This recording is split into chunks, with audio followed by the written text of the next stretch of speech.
Kailangan gawa tulong Victor Lim palaalaga Chinatown. Ikaw, Victor Lim. Ikaw masama tao. Punta ka Hong Kong, gawa sa Manila. Ngayon punta ka Manila, gusto mo gawa masama sa Chinatown.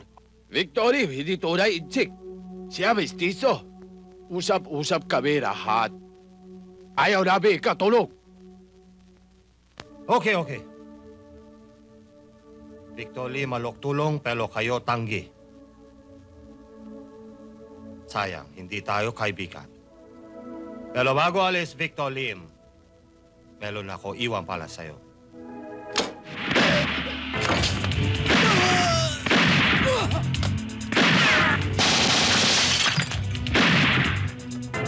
Hindi mo yan!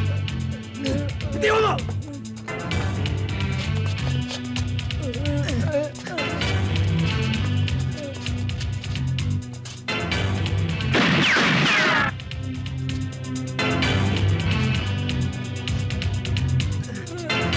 Sorry.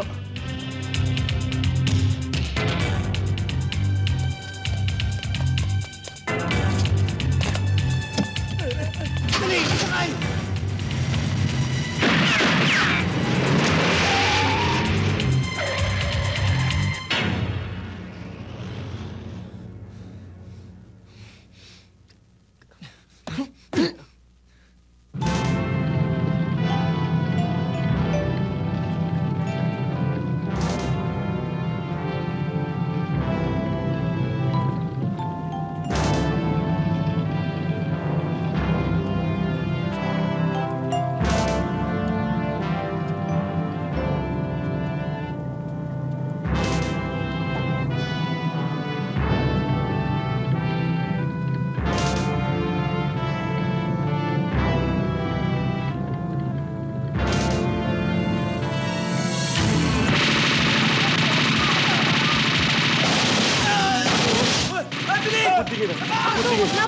Paano ba kayo?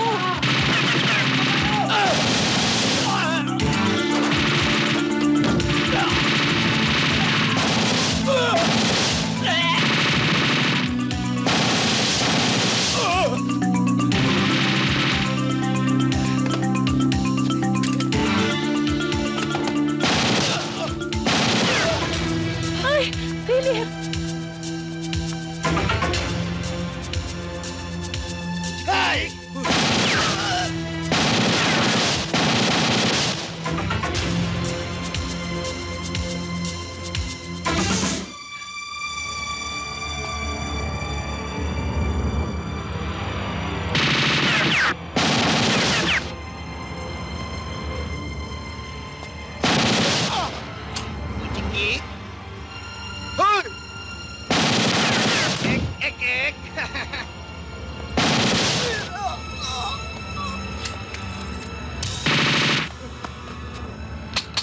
Yung pin, Granada! Kading! Natanggal yung pin! Ano yan?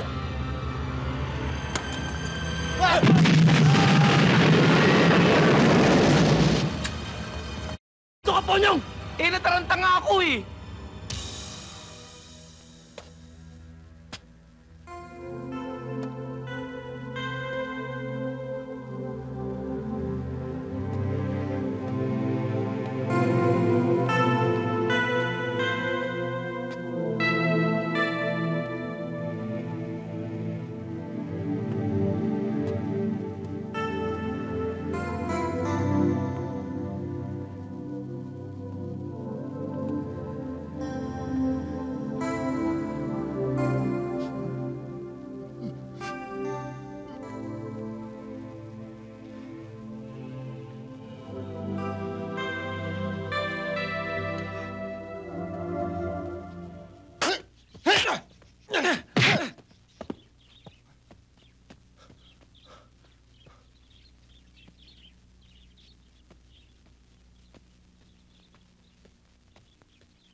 Bakit ikaw payak talo? Bakit ikaw payak patay malami tao mo? Sino yung kaway? Sino? Garding Sungkit. Kasama lahat, Grace Ganggang. Bata sila, Mr. Lee. Garding Sungkit. Mr. Lee, sila gawa malaki away, Victor Lim.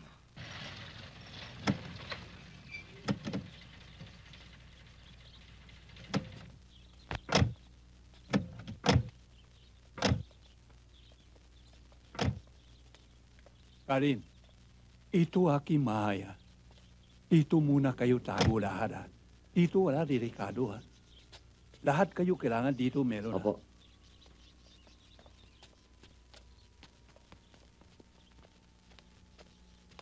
Hello, Kading. Magandang hapon ho. Nandito pala kayo. Karin, sila lahat dito rin tago, ha? Kanila muhay masyado delikado. Kayo sama-sama dito, ha? Ikaw ba payag ka rin? Kayo ang bahala.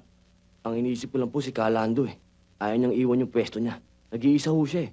Kahit anong pilit ho namin, ayaw. Huwag mo isip sa kana. Ako mahala, ha? Ako misita sa kana madalas. Simula nang nangyari ang gulo sa sorority ball, lagi akong sinasaktan ng Kuya Julio ko. Duda siyang nakikipagkita ako ng lihim kay Karding. Isang gabi, dumating siya ng bahay ng lasing. Niya ako.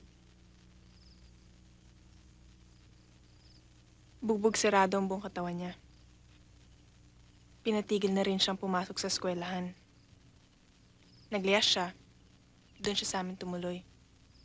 Sabi ko tutulungan natin siya.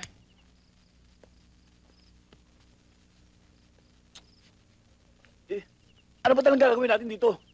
Magpapalaki ng tiyan? Hihintay magputi ang mga buhok natin? Kuya Berto, kung naiinip ka na, umiskerda ka na. Talaga? Hindi ako pwede sa ganitong lugar. Wala akong mapapala rito.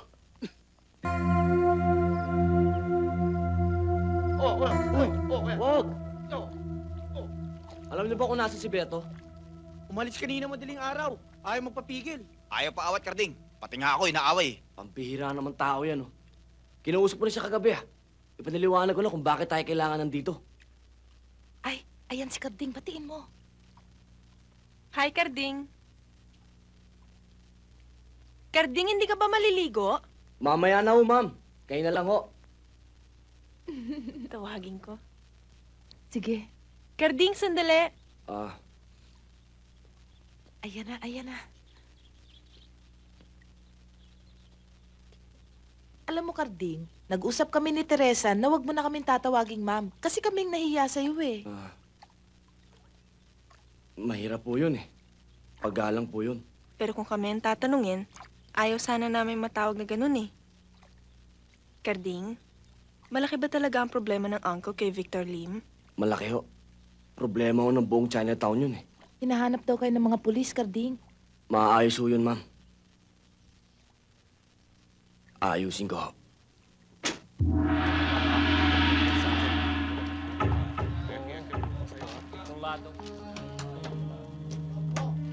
Victor Lee Melon maliit tampo.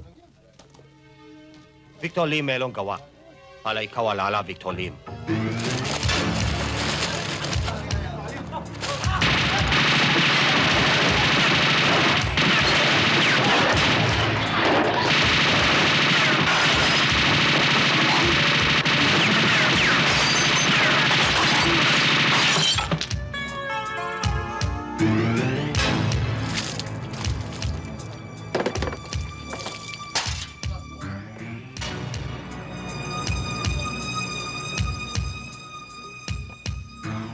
Gusto ko tayo kaibigan.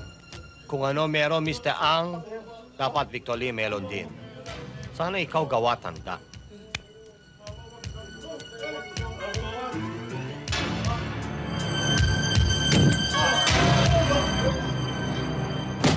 Baka tulak ka. Mabuti ikaw dating dito, Mr. Lim. Ang sabi ni Mr. Lee sa amin, hindi dapat kami bigay pera sa iyo para sa protection ng aking mga negosyo. Ako sayang sa'yo, Chong. Ako punta sa'yo para usap sa'yo mabuti. Ako alok tulong. Para negosyo mo, asenso. Pero ikaw masyado matigas ulo. Sayang. Ikaw akala isa ka matigas ba to? Saitsin.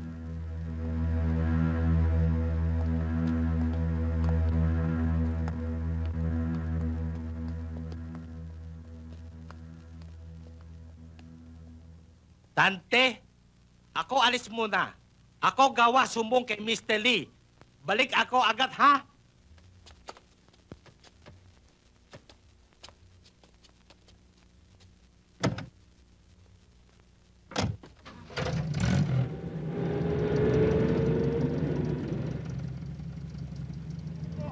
Kaya kami punta rito, Kaling, upang hingi sa'yo tulong. Sa Chinatown, masyadong magulo na. Ati mga kababayan tatakot na. Maraming Pilipino ayaw na sa negosyo sa atin. Yan dahil lahat sa Victor Lim. Alam mo, Kaling, kami nga hingi tulong sa pulis, ha? Pero ako tataka, sila nga wala kilos, ha? Ako nga sama sa kanila para sila usap sa'yo. Ako pwede, sabat. Pwede? Di pwede. Kung ako ang tatanungin ninyo, walang problema. Kading, payag akong tulungan sila. Noon wala tayong silbi. Wala tayong nagagawang mabuti. Ito lang pagkakataon para makatulong tayo. Makagawa ng maayos, di ba? Tama si Pandong. Kahit babantot-bantot ang yan, may katwiran. Kaya ako, sama din ako. Ano sa palagay mo? Sa palagay ko, hindi tayo dapat mapalagay.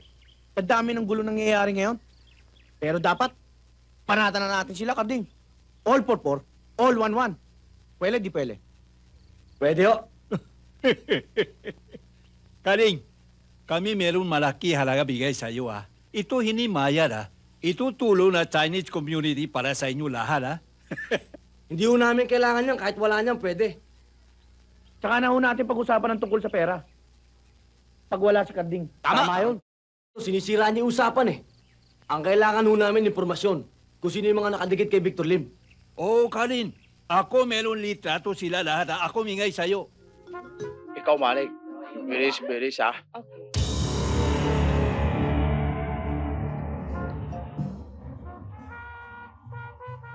Ikaw, wete ba? Hindi. Ako, bago mo asawa ako, bigay ligaya.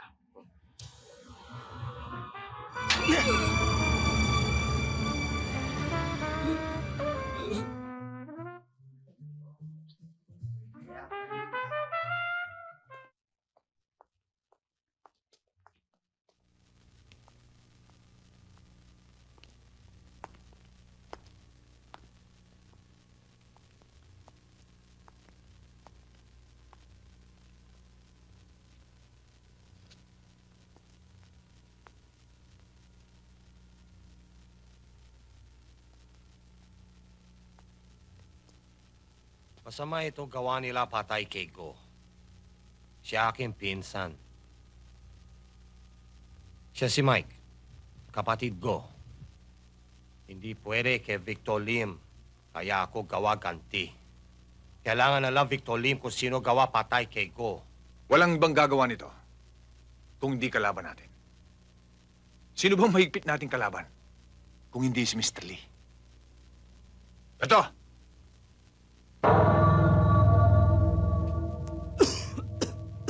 Yung kanta mo, awitin mo na. Ang buong grupo ni Karding Sungkit, tinatago ni Mr. Lee. Maaring si Karding ayaw mari sa pinsa mo, Victor. Walang duda. Kung si Karding Sungkit ay nasa payroll ni Mr. Lee, siya nga tumira, di ba?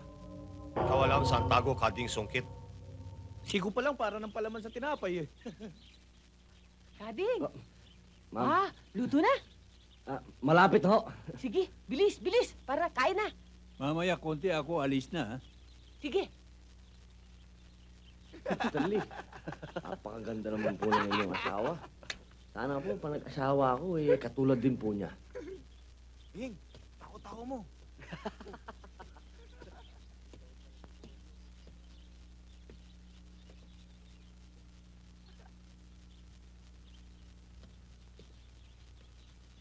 Ay! Ako kuha juice. Iwan ko loob bahay. O, sige. Sandali lang.